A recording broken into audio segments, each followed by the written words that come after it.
kami dari Komite Masyarakat Danau Toba KMDT. Nah, dalam hal ini kita sudah ada di Sumatera Utara sejak 2 tahun yang lalu, dan kami baru dilantik bulan Februari tahun ini. Jadi saya sendiri Profesor Dr. Pinari Nurung ya, sebagai ketua untuk kawasan Sumatera Utara, dan dalam hal ini memang kita perpanjangan tangan dari Komite Masyarakat Danau Toba di pusat, yang ketuanya Sintua Edison Menurung SHMM, dan sekretaris jenderalnya Profesor Dr. Siosito MPI. Jadi memang Komite Masyarakat Danau Toba hadir untuk mensukseskan program pemerintah sebagai mitra strategis bagaimana Danau Toba itu menjadi kawasan super prioritas. Bersama dengan itu makanya dirikan Pak Panglima dan semua jajaran di sini. Di samping saya ada Bapak Kornet David Tukulu sebagai ketua DPD Kota Mulia Medan, dan juga ada Pak Jusdi Hairi juga masing dari Wali DPD. Kira-kira begitu sebagai pengurus wilayah yang baru memperkenalkan diri, dan itu nanti kita tunjuk juga sehubungan dengan program-program yang akan dilakukan oleh DPW Sumatera Utara. Dan nanti saya kira yang paling besar akan kami lakukan tahun ini di Desember adalah apa yang disebut dengan Toba International Bike. Jadi nanti akan ada acara internasional di kawasan Toba. Nanti ada yang namanya touring ya, motor gede. Nanti akan disampaikan, mohon izin nanti paling tidak ya ketua DPD Kota Mulia Medan. Jadi secara informasi Pak Panglima, sebenarnya kehadiran KMDT itu paling tidak menyampaikan visi dan misi, terutama bagaimana peningkatan wisatawan menuju kawasan Danau Toba sebagai destinasi super prioritas. Dan yang kedua, bagaimana kita juga meningkatkan sumber daya manusianya sehingga bisa terbentuk SDM unggul. Dan karena itu makanya kami di KMDT punya paling tidak 5 program besar.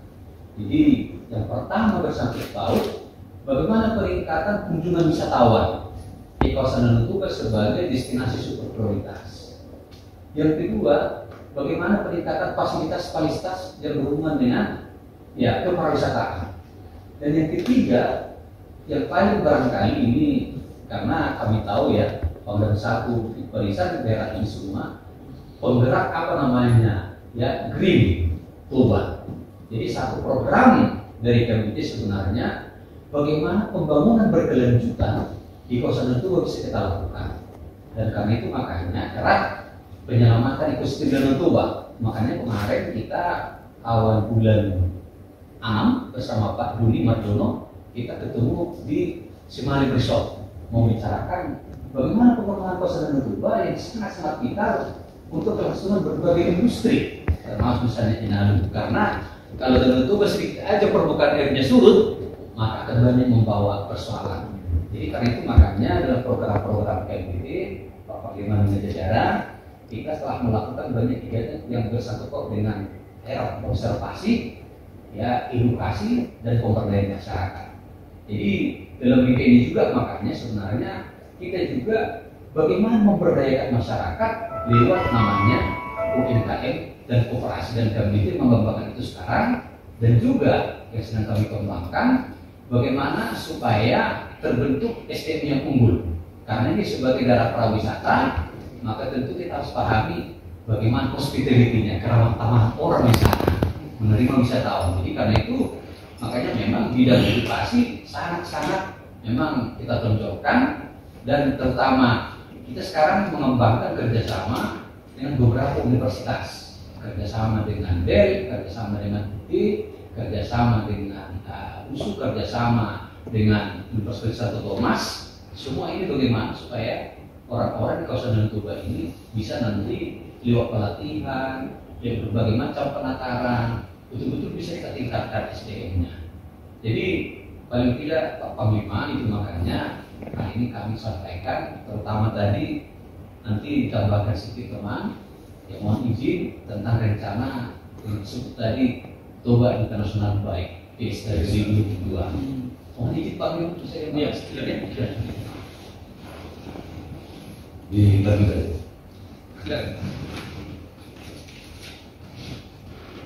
Terima kasih Pak Panglima, terima kasih buat Bapak Ibu sekalian.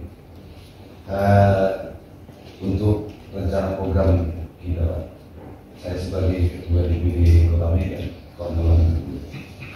sebenarnya ini saya mau serahkan di Bapak Ibu, cuman ini belum final, Pak.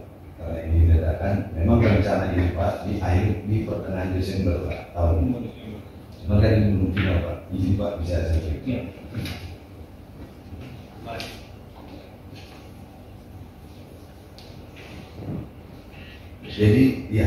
Jadi acara ini Pak, kita undang bikers dari seluruh Asia. Itu kira-kira totalnya ada sekitar 2.000 bikers. Gabungan dari beberapa negara di Asia Pak. Kita berkolaborasi dengan klub-klub motor besar yang ada di seluruh Indonesia. Jadi pada waktu acara ini nanti ini kan berlangsung sekitar 10 hari Pak.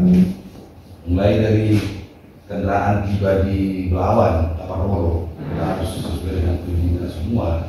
Kita juga sudah hubungi kepala kantor bea cukai Pak, sudah komunikasi dari sana, dan beliau menyampaikan, ini acara ini udah seperti Mandalika, ini besar, kamu tanggung. Nah, untuk itu kita juga sosialisasi ke Panglima, sebab di sini nanti kan mungkin di struktur organisasi pembina itu nanti salah satunya Panglima 1 Barisan dari depan. Jadi acara ini masih banyak sih nanti Pak ini yang harus kita ini, mereka juga minta harus masuk ke jalan tol ini semua karena banyak Pak untuk mengurangi risiko kecelakaan Pak. Jadi saya harus hubungi juga pihak jasa marga untuk ini kan, apakah ada peraturannya atau diskresi yang dibuat nanti di situ, dan roda 2 nggak bisa masuk tol. Ini mohon bantu nanti Pak arahan pemilihannya Pak. Nah, jadi acara itu ada 3 titik lokasi yang kita udah survei kemarin dengan pihak Singapura dan Kuala Lumpur. Itu di 3 acara itu selama 2 hari puncak acara. Jadi berbagai acara kita udah sajikan di situ, nanti Bapak bisa baca sedikit.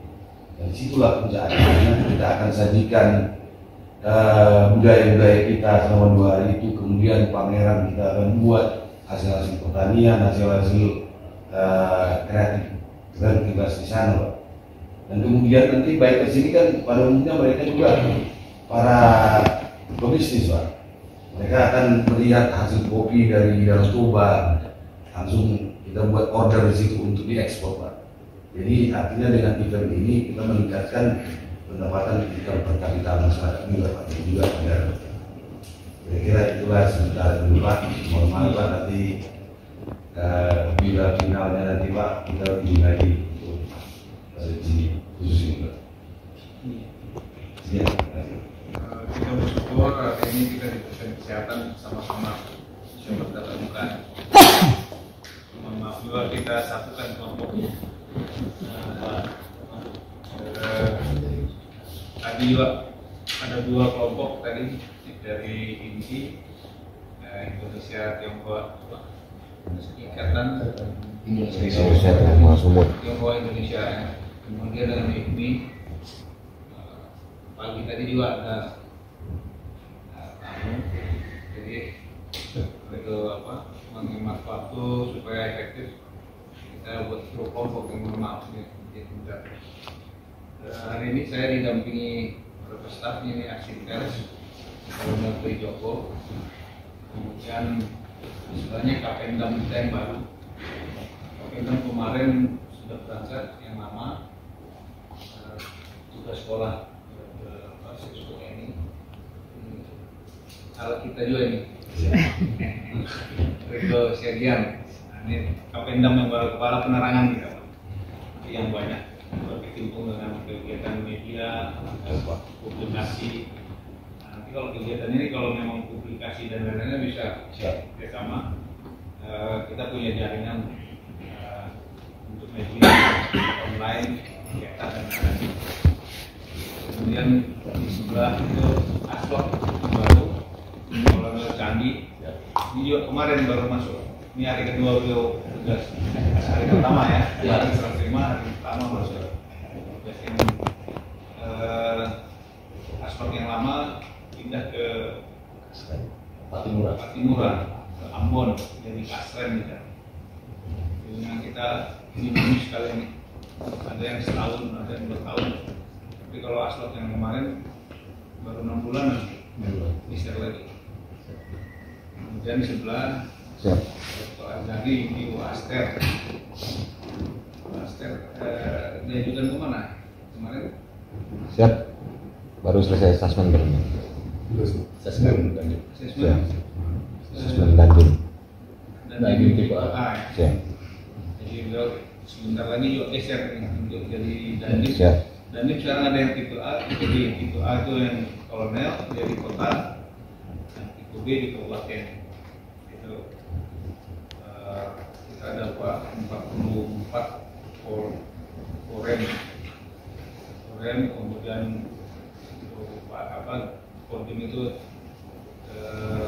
314. Kemudian di ujung ada mayor bagus. Siap. Komunikasi sosial. Jadi untuk kegiatan yang dilakukan dengan audiensi dengan organisasi yang di luar kota, ini beliau yang mengendalikan. Salah satu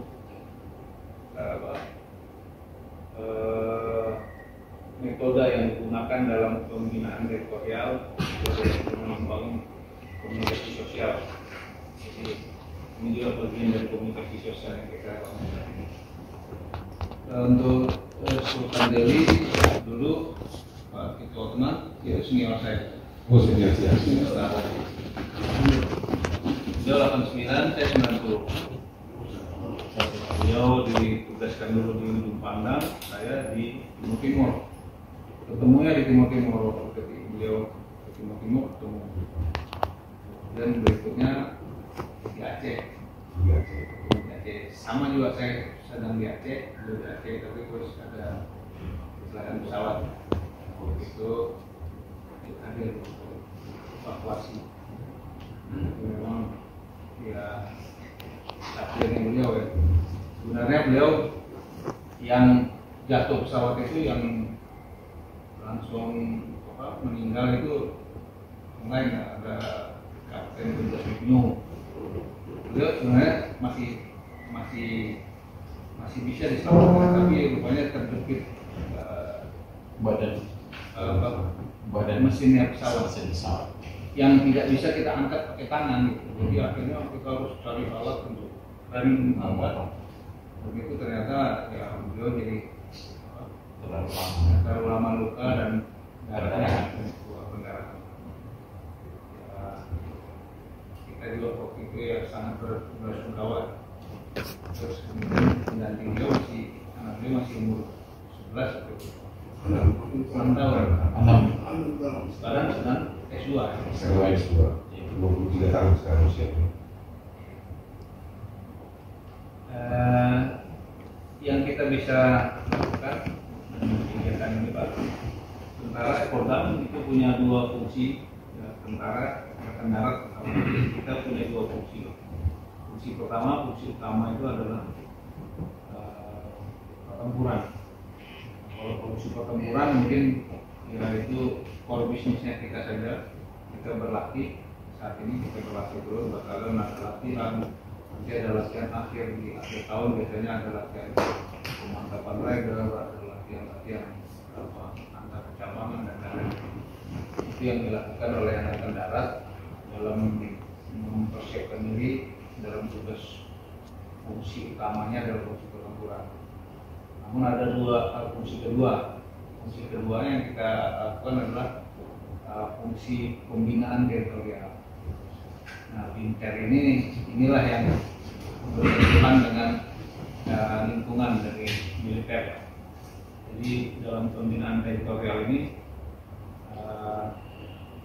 objeknya ada 3, kita hanya geografi, demografi, kondisi sosial. Jadi geo, demo, konsos itu objeknya. Kemudian dari pembinaan geografi ini diharapkan terbentuk, outputnya adalah terbentuknya ruang juang.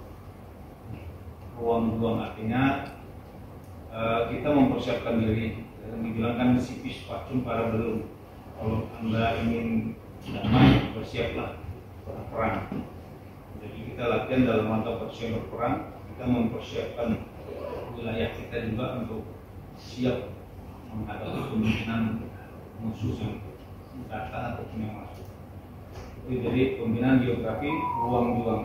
Dari pembinaan geografi ini kita lakukan ketahanan pangan, kita ada mapping daerah termasuk Danau Toba. Danau Toba itu juga bagian dari yang harus kita persiapkan karena kebutuhan air minimal itu terpenuhi, kebutuhan ketahanan pangan dari sisi perikanan bisa dimanfaatkan. Nah, saat ini berkembang jadi tujuan wisata super prioritas. Kemudian yang kedua, pembinaan demografi. Pembinaan demografi ini pembinaan sumber daya manusianya. Itu yang kita lakukan dengan outputnya diharapkan adalah terbentuknya alat juang. Alat juang, jadi alat juang kita sementara sebagai komponen utama. Bapak Ibu, ini bagian dari komponen cadangan ataupun komponen pendukung, dan ini harus dipersiapkan. Kalau cadangan sudah diorganisir dan dipersiapkan, inilah sekarang dilatih oleh Menhan jadi Komcat. Kalau di Singapura dia sudah jalan, dia sudah terbentuk NMSS, National Security Service. Dia orang sipil, tapi pada saat tertentu dia bisa diorganisir ke dalam organisasi militer, sudah diberi pangkat. Dalam setahun dia berlatih per semester 1 minggu. Dalam setahun dia ada kegiatan latihan. Kita karena penduduk kita banyak, kita siapkan komponen cadangan, tapi masih terbatas. Kemarin kita hanya melatih ya 2.500. Dan sekarang sudah nanti diorganisir ini ya tetap kembali ke tugas masing-masing, tapi dalam waktu tertentu dia bisa memperkuat satu institusi, misalnya untuk kodim atau ditempatkan di mana. Dan kita untuk mendukung ini pelatihan-pelatihan yang kalau memang dibutuhkan. Kita di organisasi Rindam ada Eko Pendidikan Bela Negara. Itu ada pelatihan. Tadi IFMI juga minta supaya kita misi outbound. Nah, itu bisa kita lakukan di Dodik Bela Negara. Nah, mereka yang datang ke Dodiknya atau perangkat Dodiknya yang datang ke wilayah latihan IFMI. Kalau di kita kaitannya nanti ke Komite Masyarakat Danau Toba ini kita sedang merancang juga dari STER. Siap. Ada 7 kabupaten wilayah keliling Danau Toba. Ini akan kita akan libatkan untuk penghijauan. Untuk perbaikan ekosistem Danau Toba. Karena Danau Toba itu ketinggian airnya 905 meter. Itu dalam kondisi baik, 905 meter dari permukaan laut. Saat ini sudah turun jadi 903. Kalau turun lagi menjadi 902 meter, itu air pasokan ke PLTA Sigura-Gura itu akan berkurang. Nah, kalau PLTA Sigura-Gura kekurangan air, listriknya mati 1 menit saja, itu Inalum akan kehilangan anggaran 40 miliar. Karena begitu listrik mati 1 plug, mati, tanurnya mati, listriknya berhenti, itu dia dingin, terjadi pengerasan aluminium yang dimasak di situ. Untuk memulai lagi itu butuh dana 40 miliar. Jadi sekali mati itu dingin, keras, dan dia harus dicairkan lagi, butuh dana seperti itu. Nah, karena itu dan ini kan sepersekian pendapatan negara ada di antaranya di Inalum. Kita bisa beli sebagian saham di Freeport kan dari Inalum. Nah, Inalum ini kalau sempat mati ini akan menjadi masalah juga terhadap perekonomian kita. Oleh karena itu dimotori Pak Doni, Doni Monardo, beliau komisaris baru itu sudah menyiapkan katanya CSR yang nanti main ID. domain ID, itu holding konsorsiumnya dari perusahaan-perusahaan tambang di Indonesia. Di antaranya programnya adalah penghijauan lingkaran danau. Lingkaran danau nanti dihijaukan dengan harapan airnya tidak turun. Kemudian dari penghijauan ini ada nilai tambah kepada masyarakat lingkungan sehingga tidak membuangi hutan. Kemudian airnya tidak turun, listrik tetap jalan, inalum diharapkan tetap bisa berfungsi. Dan kita bisa terlibat di situ, Pak. Itu bagian dari pembinaan teritorial yang kita lakukan dan sudah dirapatkan. Kita ada dari 7 daerah itu, kita kodimnya ada 6 ya. 6 kodim bang. 6 kodim yang nanti terlibat. Mungkin sedang dibahas bagaimana mekanismenya, mekanisme anggarannya dari pola kerjanya. Ini penglima kebetulan juga kan itu di kawasan Danau Toba ini sudah ada juga Dewan Pengurus Daerah KMDT juga di masing-masing kabupaten. Iya. Oh nanti bisa kita samakan. Iya. Itu nanti Iya. kalau rapat Ada. Iya. KMDT ini bisa dilibatkan. Ya kita kerjasama Pak. Ini Aster Pak yang ini. Iya. Iya Pak. Ya. Syukur. Ini bagian dari pembinaan teritorial tadi, membina geografi, membina demografi. Kemudian yang di bawah kita adalah membina konsorsium kondisi sosial. Mungkin ini bagian dari kita ada di dalam pembinaan teritorial, Ipolek sosbudnya diantaranya mungkin kesultanan di sini. Ya berbangga hati juga di daerah kita ada kesultanan yang tanahnya masih berdiri megah. Berapa? Kemarin contohnya ketika kita mengalami pandemi, ini sebenarnya sama seperti kondisi perang ya. Cuman perangnya melawan penyakit. Ketika pandemi ini kita harus vaksinasi dan lain-lainnya, kita harus menggerakkan. Kita sudah tahu persis alamat, nama dokter, alamatnya, nomor HP-nya, sampai nomor rekeningnya kita tahu. Dokter kita. Nah, jadi HP-nya untuk bisa dihubungi, nomor rekening karena pada saat vaksinasi segala macam itu ada juga uang saku, dan perintahnya uang saku tidak dibagi ke perorangan, tapi langsung ke nomor rekeningnya. Jadi sampai seperti itu Pak. Nah, itu kan salah satu pembinaan dengan metode ketahanan wilayah yang kita coba bangun. Itu baru dari satu sisi dokter. Kemarin Angkatan Laut juga membina potensi maritim. Angkatan Udara membina potensi dirgantara. Jadi semuanya memang dalam kondisi damai ini mungkin ada beberapa orang yang menanggapi ini ngapain tentara kok semuanya ikut gitu. Nah, kemarin kita ada seminar di Angkatan Darat itu sudah dijelaskan tahapan perang sekarang itu. Saya kemarin sarankan supaya menteri segala macam itu harusnya mendengar ceramah tentang perkembangan perang saat ini. Dulu perang itu kan generasi satu, perang itu berhadapan-hadapan, satu baris di sana, satu baris di sini. Panglimanya selalu lawan yang paling besar, yang paling kuat. Generasi kedua sudah mulai ada manuver, atau ada yang berkuda, ada yang pakai panah. Generasi ketiga sudah berkembang lagi, sudah ada penggunaan senjata yang lebih masif. Generasi keempat dia sudah punya taktik. Generasi kelima sekarang ini juga perang asimetris.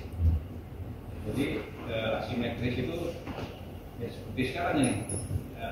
Rusia menghadapi Ukraina. Ukraina ada dalam hitungan hari harusnya hancur dalam hitungan. Tapi ternyata dia bisa bertahan macam-macam. Termasuk pandemi ini apakah ini sesuatu yang alami atau ini by design oleh negara tertentu? Ini yang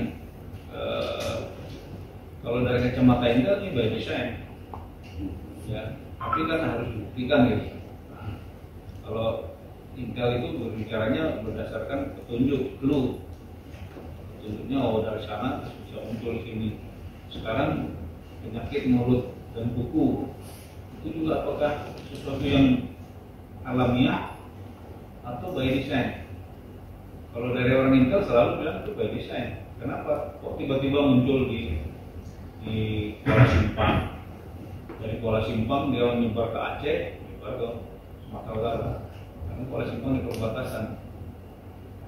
Kemudian muncul di Jawa Timur. Kenapa Jawa Timur? Karena daerah yang paling banyak punya ternak. Yang kedua, kenapa munculnya mau menjelang Lebaran Haji, hari kurban? Itu kan memukul ekonomi kita. Jadi sapi-sapi kita nggak laku, sapi luar yang masuk. Terjadi di lumbung-lumbung kita. Dulu ada antrak itu di sentral-sentral yang kambing. Karena kambing kita menjadi saingan sapinya Australia. Terus ya dibilanglah kambing ada antrak, kambing itu kolesterolnya tinggi. Nah, kalau Intel melihatnya itu bagian perang ekonomi. Nah ini tahapan perang saat ini ternyata sudah nggak melalui fase-fase sama seperti dulu. Nah oleh karena itu kesiapan untuk menghadapi perang itu ya harus terus dilakukan. Jadi kalau misalnya tentara ini melakukan ginter, salah satunya itu pertimbangan. Kenapa kok tentara itu dilakukan di Danau Toba? Ya itu bagian dari perang. Kalau kita rusak itu terus ekonomi kita hancur, kita akan mudah dikuasai sebenarnya. Jadi ya ini sumbangsi kita, Pak. Amerika saja ternyata setelah kejadian 11 September itu mereka membentuk satu departemen baru yang cara kerjanya ternyata ya sedikit banyaknya hampir sama dengan kita. Kalau kita bilang niru, kita agak sombong lah gitu. Tapi relatif sama, Pak. Dia sebut Homeland Security Department, Departemen Keamanan Dalam Negeri, Homeland Security Department. Itu kerjanya sama kayak binter kita. Hanya di sini binter itu dilaksanakan oleh Kodam Kabinet Tentara. Kalau di sana yang melaksanakan dia itu lembaga sipil. Tapi pola pendekatan kesiapan untuk menghadapi permasalahan itu dia sama. Ya. Kita mungkin ke depan lebih banyak bekerja sama dengan pemuda ini, Pak, dengan tanah. Nanti budaya dan lain-lain mungkin kita itu kita gitu. Kemarin kita ulang tahun, kita sengaja tampilkan ya begitu pembukaan syukuran ulang tahun ya kita tampilkan karena kita berada di tanah jadi masyarakat Jawa. Ya, ini aja kegiatan untuk yang tadi pembukaan atau perbaikan ekosistem coba harus dipasang karena memang banyak masalah, Pak. Iya, jadi mohon izin Panglima, ini memang termasuk ribuan pakar kita, termasuk kami beberapa kali mengudah bagaimana banjir bandang terjadi ini semua sudah kita bahas dengan pakar. Nah di kabinet memang spesifiknya dulu pakarnya banyak diurus dokter, dan kita beberapa kali juga bahkan sampai isu strategis untuk kawasan Toba ketika kita juga. Jadi bahkan sampai ekonomi hijau juga sudah. Jadi kita terakhir di Gubernur Nurdin sampaikan itu. Nah jadi memang sana aktivitas PDT karena Pak Idison memang mengembangkan PDT ini bagaimana bukan hanya Sumatera Utara lagi, ada sampai di Papua, sampai Sumatera Barat, sampai di Riau, sampai di Banten, ya, sampai dia juga DKI Jakarta pasti. Jadi bahkan sekarang juga ke Kalimantan. Karena tujuannya semua itu Pak Panglima, bagaimana supaya Ya, kenapa kalau orang luar negeri peduli kepada Danau Toba? Kenapa UNESCO menetapkan ini sebagai ya aliran Toba UNESCO Global Geopark? Bahkan yang paling perlu saya kira ya kita cermati nanti 2024 itu akan divalidasi kembali statusnya itu. Jadi kalau statusnya itu nanti jatuh, cocok kan dia sebagai UNESCO Global Geopark Taman Bumi Dunia. Jadi karena itu makanya memang ya maksudnya kita mesti memikirkan bagaimana aspek-aspek konservasi, ya, bagaimana aspek edukasi, bagaimana pemberdayaan masyarakat, ya kita kembangkan. Terutama di bidang hukum juga direncanakan juga ternyata kawasan di seputaran termasuk juga sementara tinggi masalah persoalan narkoba. Jadi satu begitu juga dari KMDT, ya lewat pemberdayaan perempuan dan anak, ini juga bagian dari KMDT untuk melakukan kerjasama dengan BUMN. Bagaimana juga kita bisa bermain juga seperti ada Dr. Erika di bidang pendidikan juga bahkan sedang mengembangkan satu konsep karena saya kan Pak guru besar juga di universitas kita kadang-kadang berpikir apa sebenarnya itu tidak bisa bersih mengalami misalnya kebetulan saya dokter di Jerman 5 tahun kita melihat kok di Eropa itu kok bisa bersih begitu. Nah gimana asal muasalnya tapi kan persoalan mindset juga ya, bisa sekolah karena begini begitu dengan baik. Nah, jadi kalau itu tidak dibuat dengan benar, maka kapan pun membuang sampah sembarangan, plastik di mana-mana, gimana? Kita sebut dia artinya destinasi super prioritas dunia seperti program Pak Jokowi, tapi kondisi seperti itu, ya kasihan gitu. Jadi makanya ya itulah bagaimana makanya kita berkomitmen juga kita sebagai strategis pemerintah, makanya kita senantiasa dalam bidang seperti penghijauan, ya, kita bersama dengan dinas kehutanan, khususnya juga dinas lingkungan hidup, semua juga sudah kita bermitra, dan sudah kita berkomunikasi, makanya di kawasan Toba misalnya, bahkan kita melakukan konservasi, penanaman macadamia melakukan juga, ya sudah kita lakukan juga, bahkan benar-benar bidik ikan di Danau Toba, sekarang kan bagaimana persoalan garba jaring apung misalnya. Nah juga saya sudah seperti komputer untuk berukur tahun lalu. Apa itu dengan garba jaring apung? Kenapa seperti ini? Kualitas Danau Toba itu begitu memang mengkhawatirkan. Jadi ya sebenarnya di KMDT sudah banyak pemikiran-pemikiran yang kita hasilkan yang nanti memang kita berbagai solusi informasi ya di kawasan Danau Toba menyampaikan persoalan-persoalan itu bangun. Jadi karena itu makanya Pak Inison yang mengharapkan juga memang ya dalam rangka Toba Green ya kita tahu itu kan udah satu itu yang paling motivatornya semua di sana. Makanya Toba Green. Iya Toba Green. Jadi makanya dengan demikian ya kita juga satu bagian program PMDT bagaimana pembangunan berkelanjutan itu bisa dilakukan dengan Toba dengan baik. Jadi kira-kira itu laporan mesti. Atau mau ada 5 ya? Program unggulannya 5 ya? Iya, tambah 1 pembinaan internal. Bagaimana juga anggota-anggota KMDT juga harus dimenangi juga kan secara berorganisasi yang baik, bagaimana ya etika berorganisasi. Tapi 6 program unggulannya lah Bapak Bumani. Izin Pak, dari KMDT juga seperti yang tadi Pak Gogreen itu kan Pak. Nah jadi kami memikirkan bahwa sebenarnya memang kalau kita nggak mengubah mindset anak-anak itu, apapun yang kita buat nggak ada gunanya Pak. Kita reboisasi, sebentar lagi ada yang buang, ada yang bakar. Nah, salah satu yang kami pikirkan Pak dari KMDT, kita harus untuk mengubah kurikulum atau sekarang kan lagi ada perubahan kurikulum. Kurikulum kita itu memang harus yang pro lingkungan.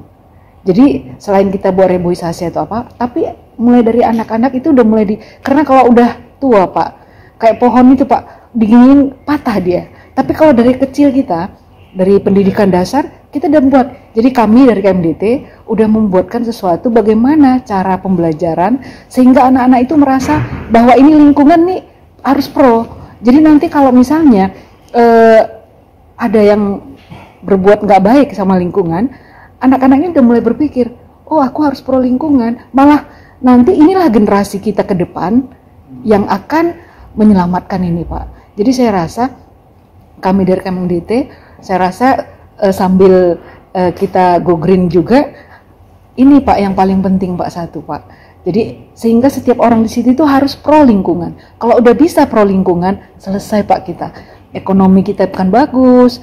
Bahkan kalau ada nanti yang mau menebang pohon, ikut masyarakat itu, gitu kan, jadi ini Pak yang solusinya. Demikian Pak kira-kira kalau dari lingkungan. Di Belanda itu nebang pohon saja harus izin ya. Iya Pak. Pohon di tanah kita ya. Iya. Di halaman rumah kita pohon harus izin. Iya. Saya yang ada pengalaman Panglima saya pertama di Jerman ya. Cantik bunga-bunga kan. Saya pikir konsepnya di satu ya. Rupanya udah berteriak orang dari atas orang Jerman. Wah, Iya. ini lucu mau. Karena Saya Indonesia mau jadi satu bukan biasa aja gitu. Jadi itu makanya mereka betul-betul memang sudah pro lingkungan. apalagi itu mindsetnya itu ya. Nah sehingga Ya, memang pendidikan SDM jadi yang Iya Pak. malah dibilang sekarang kan sumber daya alam itu ternyata hanya 20% berpengaruh kepada pertumbuhan ekonomi di suatu negara. 80%-nya lebih banyak dipengaruhi oleh SDM. Iya Pak. Jepang nggak punya apa-apa tapi dia bisa melakukan apa-apa. Semuanya ada di sana.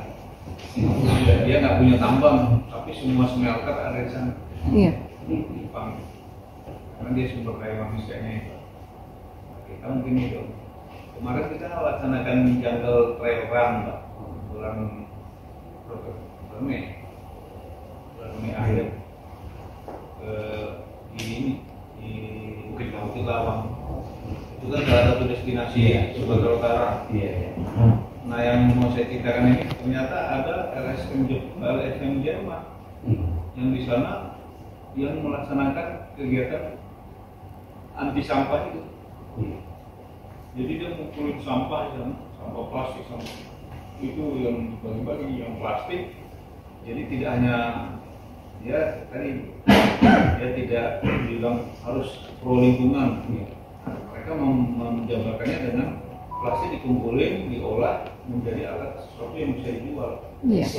Action langsung. Jadi dia bisa buat tatakan ini dari plastik bekas, plastik besar, nggak tahu diapain sama dia terus dicetak gitu.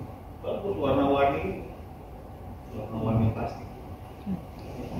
Tatakan, gelas, ada yang dari kayak cangkiran, macam-macam. Jadi tapi saya loh, kok orang Jerman di situ. Jerman di Lawang. Jauh banget dia dari Jerman ke sini, punya mengajarin kita mengatasi sampah. Kita jangankan mau mendaur ulang sampah itu menjadi sesuatu yang bermanfaat. Kita supaya nggak buang saja kita susah sekali. Iya. Jadi memang sumber daya manusia. Jadi saya setuju Bapak bilang. Nanti mungkin dari 5 itu nggak boleh ada 1-2 yang unggul Pak. Jadi harus simultan. Jadi biasanya harus simultan termasuk sumber daya manusia. Mungkin ya di lingkungan istana juga gitu kan. Ya. Kalau kami di istana memang kalau dari segi tradisi Tempat pendaratan pertama misionaris dari Jerman, dan itu diabadikan di sana ada patung Yesus besar, tinggi berapa puluh meter. Saya udah foto Pak. Jadi titik nolnya naskah di Papua juga, Mansinam, Pulau Mansinam. Di selatannya, ya itu yang Muslim. Jadi artinya sebenarnya permasalahan Papua bisa jadi kita lakukan pendekatan dengan pendekatan sosial budaya. Nah, kalau di sini perannya istana ini kan sudah heterogen Pak Bima. Semua suku ada di sini kan. Tapi orang Melayu cukup besar.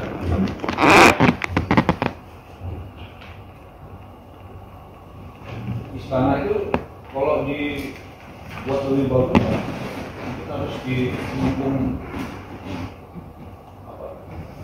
gubernurnya masih orang lain ya.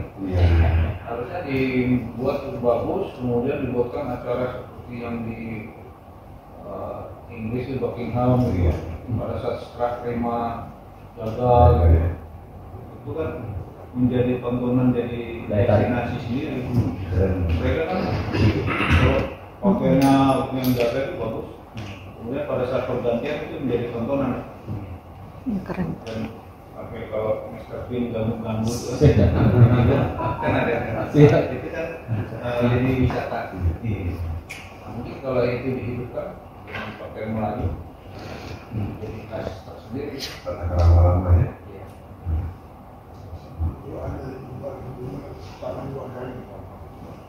Lokal ya. Sama kayak di ini berarti ya di apa Jogja ya. Jogja terus tahun sekali atau apa gerempotan Izin Pak, bagian dari pihak Kehutanan di sini Pak, kedua ada punya program Pak untuk menampilkan kesenian budaya 9 atau 10 etnik yang ada di Sumatera Utara. Dan ini bukan event, tapi setiap hari Pak yang menjadi core business, dan ini akan menambah pendapatan dari para masyarakat sekitar dan juga income ke negara. Kita akan lupa misalnya acaranya Pak, itu saya lama di pariwisata Pak. Jadi, ya kan kalau pakai kuliah dia oleh travel agent, ketika mereka besok mau kembali ke negaranya, malam ini kan standarnya Pak, beres. Mereka jadi bulan Pak, besok kan mau berangkat. Nah ketika selesai makan malam, sampai jam 8, kita sajikan jam 8 di tempat cari. Jam 8 sampai jam 9. Di situ juga akan ada UMKM setiap hari Pak. Jadi itu mereka kan seperti di Bali Pak, kalau kita tonton tari kecak, dan orang 150.000 Pak bayarnya. masuk ke ini. Iya, retribusi. Nah kenapa kita nggak buat begitu? Yang menampilkan teknik-teknik budaya yang ada di Sumatera Utara, Medan. Setiap hari Pak, nanti kita akan kerjasama juga dengan akademisi dari universitas untuk sebagai pelaksana di sini Pak, yang ada yang motor, ada yang dengan Melayu. Mereka itu orang itu Pak. Nah, mereka tidak ada itu juga Pak. Bagi apa mereka pendapatannya. Itu mungkin nanti ya bisa ini kayak bersama Kayak bersama. Bertemu kita di sekitar ini kan biasanya. Iya Pak. Sebenarnya tadi saya bilang ke ini kan himpunan pengusaha muda. Harusnya jangan melulu berpikir untuk mengembangkan bisnisnya sendiri, tapi bagaimana mengembangkan dari sumber daya manusia. Dari data kan kita 0,8% penduduk kita yang punya jiwa kewirausahaan, baru 0,8 entrepreneurship.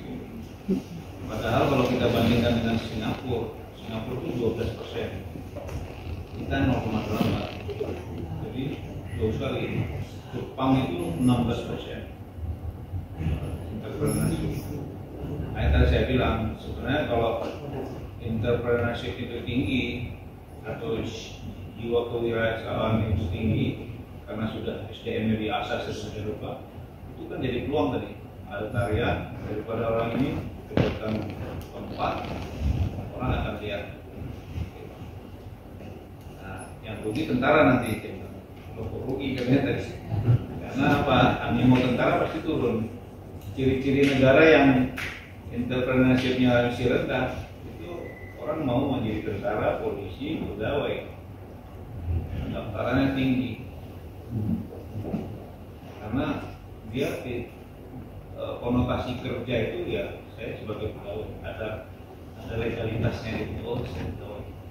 Wirausaha atau apa? Wira swasta itu dianggap nggak kerja gitu. Apa kerja bapakmu? Mau tahu tuh?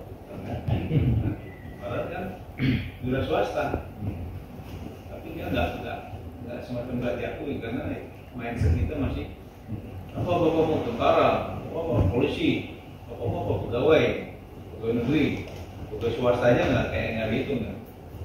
Karena kita masih kewirausahaan itu masih rendah. Tapi kalau kewirausahaan itu sudah relatif banyak, itu peluang-peluang itu mungkin akan berkembang terus. Sama kayak di Bali ya. Nah di Bali dia mungkin dia sudah merasakan nikmatnya wisata itu sudah, sehingga dia punya rumah satu kamar dikosongkan sudah jadi duit kan, satu kamar dikosongkan dirapikan sama dia jadi homestay. Nah, dia daftarkan di di hotel. Jadi orang yang mau suka di gunung ada sana, yang suka di pantai di sini, yang mau di hotel ada. Bisa saat tertentu nggak ada urusan, semuanya diisi gitu. Karena kan sudah menikmati itu. Nah kalau kita kayak di Bukit Lawang ini masih belum sebagian besar belum. Akhirnya dia nggak memanfaatkan, padahal hotel itu sangat terbatas. Kita buat acara kemarin Jungle Trail Run itu masih nasional. Tahun depan udah jadi internasional karena kemarin peninjaunya ada dari Asia Trail Run. Nah kalau itu datang dalam jumlah banyak, kita datang baru kita saja, hotel-hotel udah penuh. Nah, kalau banyak kegiatan event seperti itu, hotel penuh, nggak ada masalah. Rumah-rumah kan bisa. Saya punya rumah, anak saya 2, kamar saya 3, ya 1 dikosongkan. Kasih jadi ekonomi tumbuh. Tapi kita juga sumber daya kita masih, kalau saya bilang modelnya masih sekali pukul gitu. Ini saya kalau nggak dapat sekarang kapan lagi? Ada kesempatan gitu. Iya gitu. Naik becak yang kayak di Banda Aceh loh gitu. Naik becak biasanya hanya 20.000. Ketika ada orang asing langsung dibilang 250.000. Akhirnya orang tuh kapok tuh. Ini naik becak aja malu banget. Padahal kalau orang asing datang ke sini, ya itu nggak semua orang kaya. Orang Eropa tuh datang ke Indonesia berlibur itu karena biaya hidup dia di sana lebih besar dibanding musim tertentu. Musim dingin biaya sana lebih besar, jadi dia bagus ke sini. Begitu di sini, saya pernah ketemu di Lombok. Nah, dia di Lombok dengan karena dia orang asing, dia menyempatkan diri jadi native speaker di dalam kursus bahasa. Hanya suruh ngomong aja gitu.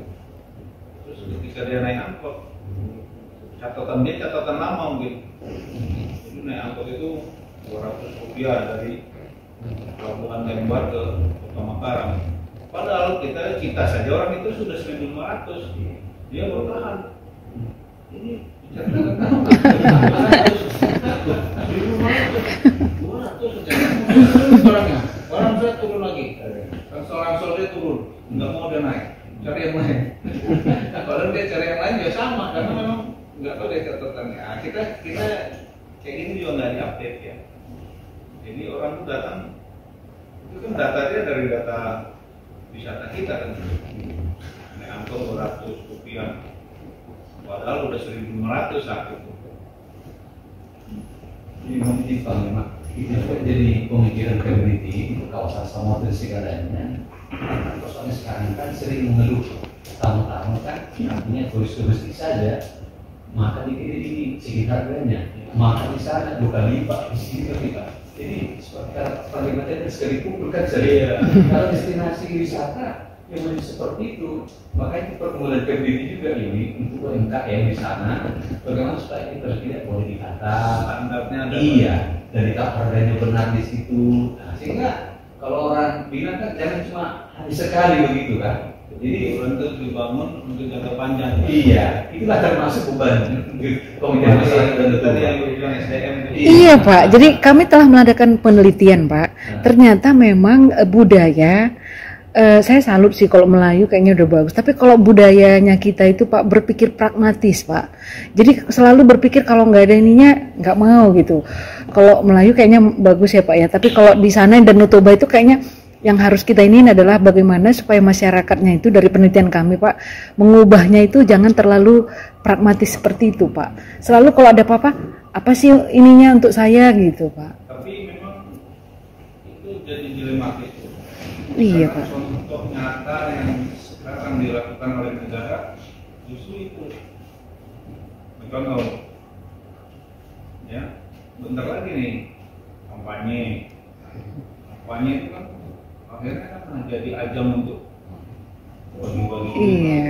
Nah, kalau misalnya kita berharap panjang, udahlah nanti kalau kamu jadi terpilih kamu akan memperjuangkan saya. Enggak juga. Begitu dia terpilih dia berpikir sendiri sana, rakyat ditinggal ini. Akhirnya rakyat juga berpikir pragmatis. Kamu mau naik kan nanti kalau udah naik lupa saya sekarang mana? Itu bukan di sini punya. Iya. Iya Pak ya. Benar Pak. Kita nggak sadar ini. Kita dipaksa jadi pragmatis itu. Iya. Karena Pak menurut mau jadi DPR janji belum tentu nanti kalau udah naik penuhin. Nah, jadi begitu mau naik mana Pak? Bagaimana Ibu Nelly itu tahunnya juga seperti itu calon DPR. Dramatis kan? Rakyat kita jadi seperti itu. Karena sistem kita sendiri memaksa kondisinya seperti itu.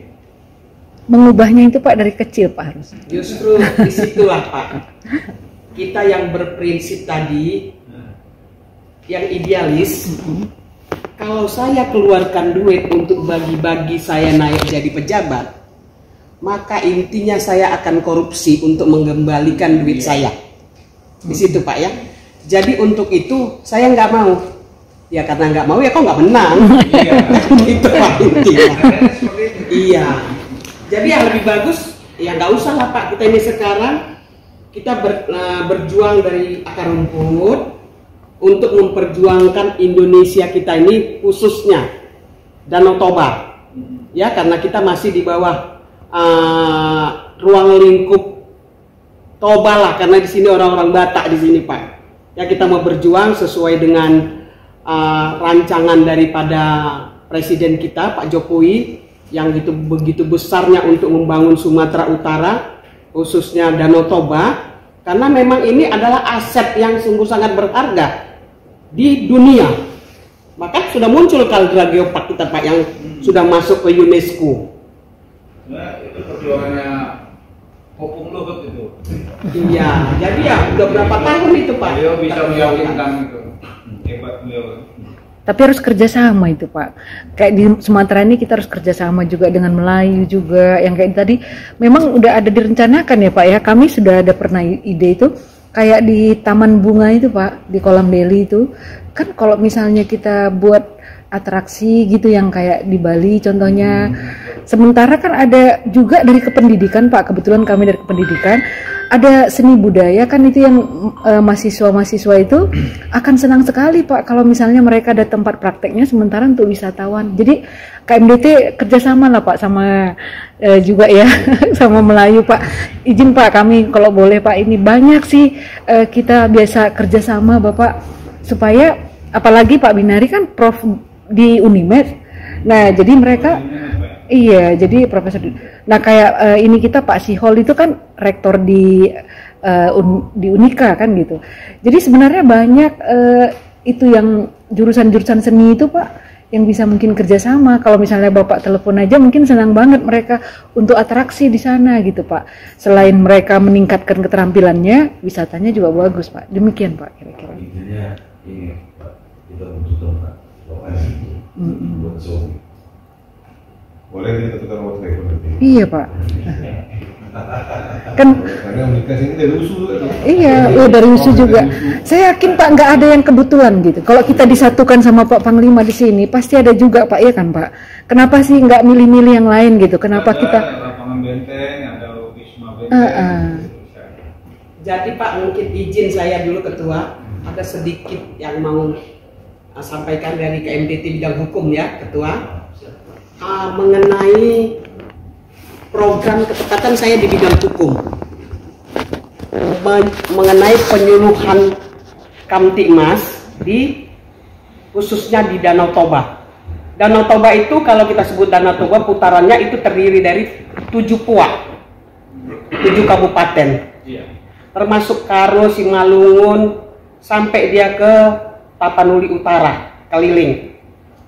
Jadi kalau kita masuk ke daerah Toba, ini kan kita tidak tahu batasnya yang mana. Masuk aja lah ke Simalungun, kan gitu. Kalau Danau Toba itu batasnya itu kan Simalungun. Parapat itu Simalungun. Ya jadi ya ada keinginan KMDT mau bekerja sama dengan Kodam. Dengan cara bagaimana kita mau tunjukkan ciri khas daripada Toba itu sendiri. Kita sudah rancang, pada saat kita masuk ke daerah Danau Toba, maka di situ mereka tahu, oh ini sudah masuk ke Danau Toba. Dengan cara bagaimana? Kita akan pasangkan satu gapura, mungkin di perbatasan jalan, kita buat di situ, di tiangnya itu gambar ulos Batak, ulos Karo, ulos Dairi. Berarti mereka itu sudah sampai di batasnya Danau Toba. Yang kita inginkan dari Kodam itu, di situ ada logonya Kodam beserta KMDT.